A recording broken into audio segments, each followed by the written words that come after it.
Joined by Jeff Garcia of KENS5 TV, Spurs beat reporter, also hosts Locked On Spurs. Jeff, thank you so much for joining us. Not a problem. Thank you for the invite, guys. Jeff, let's start here. How in the world did the Spurs pull this off? I mean, you start with Stephon Castle, then Devin Vassell. We couldn't get a Keldon Johnson, Jeff? Come on, man. What happened? I'm right there with you, Allen. I am absolutely at your side with this point. When the details were released, my first thought before I even opened the proverbial envelope was, all right, which players left the roster? That was my first thought. And I'm reading through the details. I see picks. Okay, not surprised there. Yeah, picks are going to be in there. Okay, at least the ATL picks. How about the Spurs' unprotected ATL pick in this upcoming draft? Okay, not there. No players. City Sissoko, okay, but, not really proven yet. So, yeah, I'm right there with you. I think from the Spurs side of view, Brian Wright, GM here in San Antonio, he did a masterful job. Seriously, I don't think he's done dealing, but as far as this deal is concerned, I think he did a bang-up job. Talking to Jeff Garcia, KENS5 TV, Spurs beat reporter. Jeff, with that being said, we've been trying to figure out the Spurs approach here. So obviously you get AaronFox and you add him to the mix. I think that we get caught up when players get named untouchable, right? And when Stephon Castle was named untouchable, and we've done the same thing with Devin Carter and Cam Johnson, it's Devin Carter is untouchable for Cam Johnson. It's not that he's untouchable, period. Are there some players on this team for the Spurs that you feel like were untouchable for this Fox deal, but may not be untouchable for other players that the Spurs might be trying to acquire? Yeah, I was thinking about that too. Is Steph Castle really untouchable in a Fox deal? You got a proven commodity, AaronFox, versus technically an unproven commodity, a rookie Castle. Mm-hmm. Many project him to get to Fox's level, if not surpass it down the road. So I think for me, it would have been just an ugly pill to swallow if he was in the deal. I think he's close to it. If he projects to what many think he could become kind of a SGA light, then sure. But I don't know if we're there yet. The numbers are showing that he's going the right path, but time will tell. But as far as the label untouchable, I think he's getting close. I think, I don't mean to use his name, but Luka Doncic, something to that level, that level, then you throw in Castle. But no. I think for this particular deal, it was close, man. It was close. I would get it, and I understand if, why reports are coming out that Castle had to be a part of the deal. Totally understand that because you get an all-star guard and a piece to the Spurs rebuild they desperately needed. So, no. I think for this particular deal, I don't think he was on the untouchable level. Talking to Jeff Garcia, KENS5 TV, Spurs beat reporter, also hosts Locked On Spurs. Jeff, do you feel when, they do the thing and Sports Center and all of the different outlets, they show the starting five. As far as the young guys are concerned, do you feel like the Spurs want to roll with these young guys and, this is going to be the starting lineup next season, or will some of these young guys be used to get maybe a big and create a big three out there in San Antonio? I think you're right there on the right path. I think that's exactly where this path is taking us to. Because look, Spurs, small market team, historically been known to watching their money, the spending.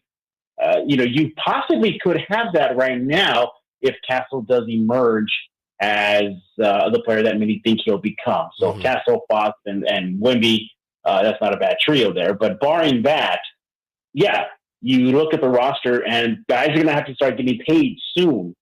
Steph Castle's rookie extension. Wemby's going to get the max rookie extension. Fox, he'll likely sign an extension with San Antonio.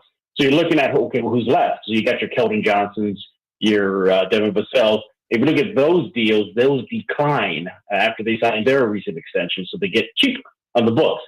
So I think that those two guys, or three guys, probably throw in Jeremy Sohan, will be valuable trade pieces moving forward. And historically, the Spurs have done that. Look at DeJounte Murray. They flipped him when they got those the 2 unprotected picks.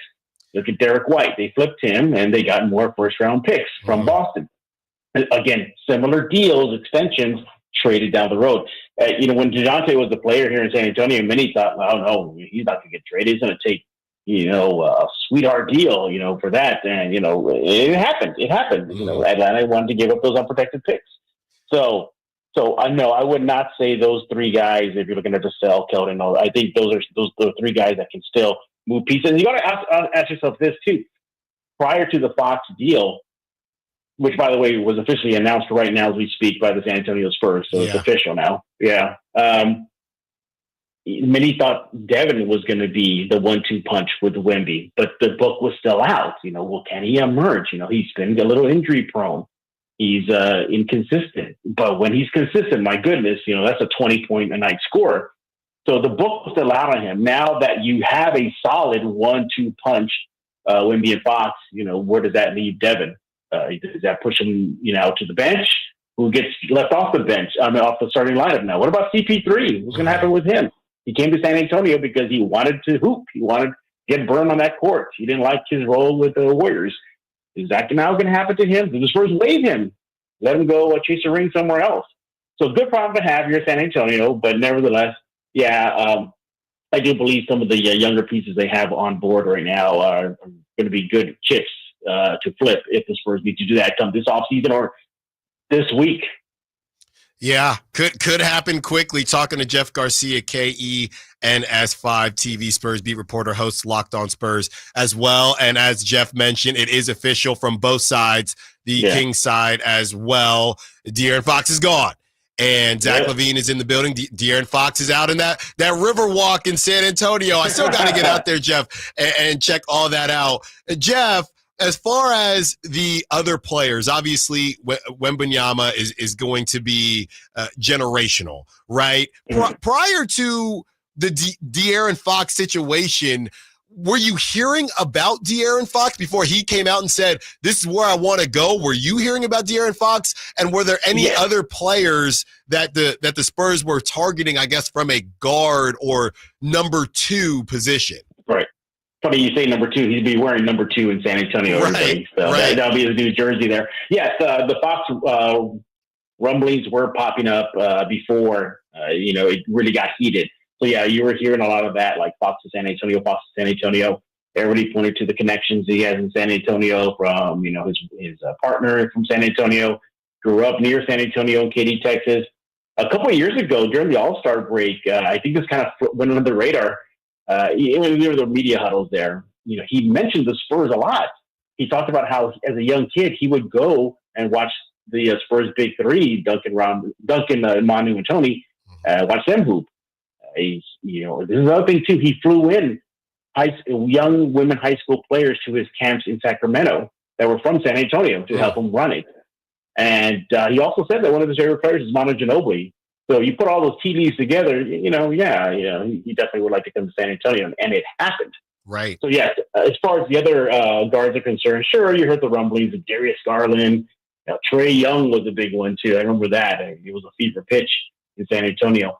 But ultimately, I think the Spurs got exactly what this team needed for their rebuild. Scoring guard. A guy can lift some of the pressure off of Wemby because he can't do it all by himself. Then again, I would not be surprised if he could. At this rate that he's going. But you have a guy that can run that pick and roll with him. My goodness, you thought CP3 and Wemby was going to be deadly combo. What about a Fox and Wemby? They got 2 guys right now that can run the pick and roll with him.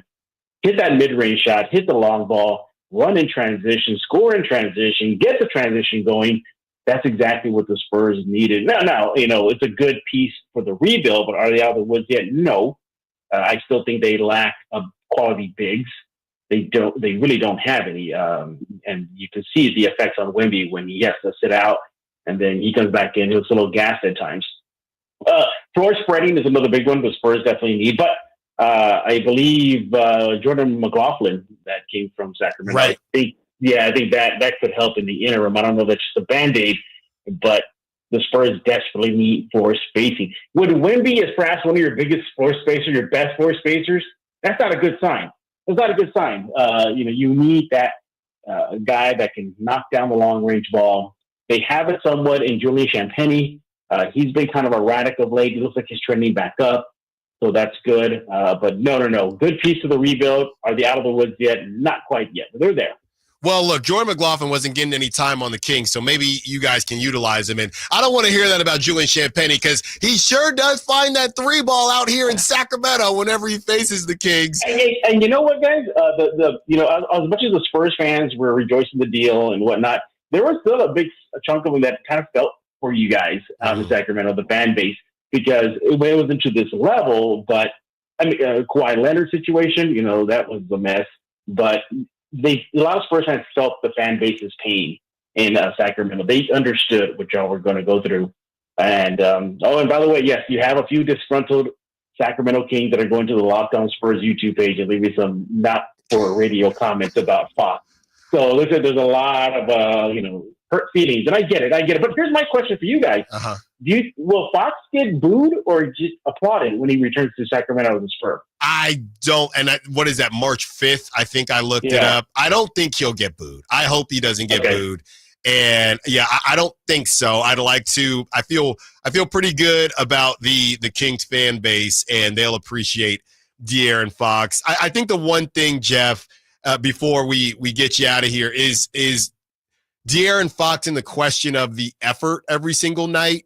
That was the thing that I think if UCA, and you probably heard the don't make De'Aaron Fox mad thing. And we heard about that with Mike Brown. If he's quote unquote mad every game and you're just seeing a new level of Fox, I think that's the one thing that might turn Kings fans off to this, but it all remains to be seen. Jeff Garcia, thank you so much for joining us. We will definitely do this again, probably when they face each other in March, and we'll talk to you soon. Yeah, you got my number. Just give me a call. I'll talk to you later, guys. There you go. Jeff Garcia, KENS5 TV, Spurs beat reporter, host, Locked On Spurs. We are joined by Sam Smith of Bulls.com, author of the Jordan Rules book. Covered the Bulls for 40 years. What are the Bulls trying to do here? We talk to Sam and try to figure that out. Allen Stiles, Sactown Sports.